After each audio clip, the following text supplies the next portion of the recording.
The Defence Acquisition Council (DAC) under the chairmanship of Defence Minister Manohar Parrikar will have a decisive discussion on projects greater than $15 billion on Saturday.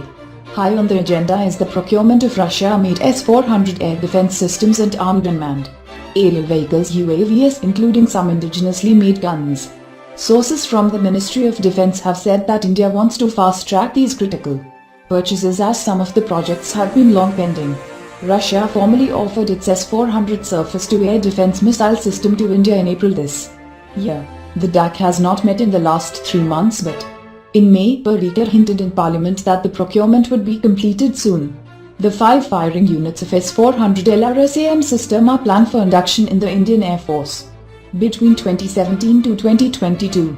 In a DAC meeting held on the 17th of December, 2015, approval was given for purchase of S-400 LRSAM systems Triumph missile system along with associated equipment and missiles from Russia. The deal value was estimated to be $6 billion United States dollars. In the upcoming meeting, critical details such as the letter of acceptance are to be discussed. India plans to secure its strategic establishment by inducting the S-400. The S-400 is capable of hitting a target from a distance of 250 miles and also can destroy tactical, ballistic and cruise missiles as well. It is said to be far more efficient in comparison to the S-300, another Russian-built air defense system currently owned by China.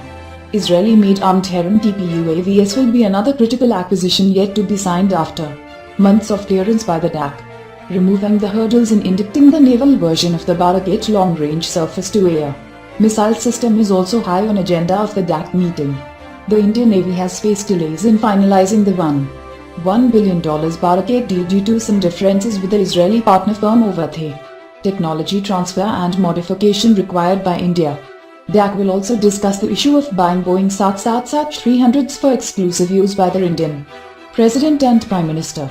For the Indian Army, DAC is likely to give its nod for bulk production of indigenously developed Dhanush guns after several successful trials. The fate of US-made M777 ultralight howitzers are also to be decided by the Council. The proposed purchase of M777 howitzer is in limbo since 2012. However, sources claim that Parrikar discussed this issue with US Defense Secretary Ashton Carter recently, but details of the discussion have not been released to the public. Nevertheless, during the DAC meet, Parrikar is likely to keep in mind the fact that Indian firm Bharat Forge produces ultralight howitzer which are much cheaper than the M777. India is reportedly not happy with the cost quoted by US firm BAE for the M777 howitzer. The US administration has finalized the proposal for sale, but India's DAC has yet to make the final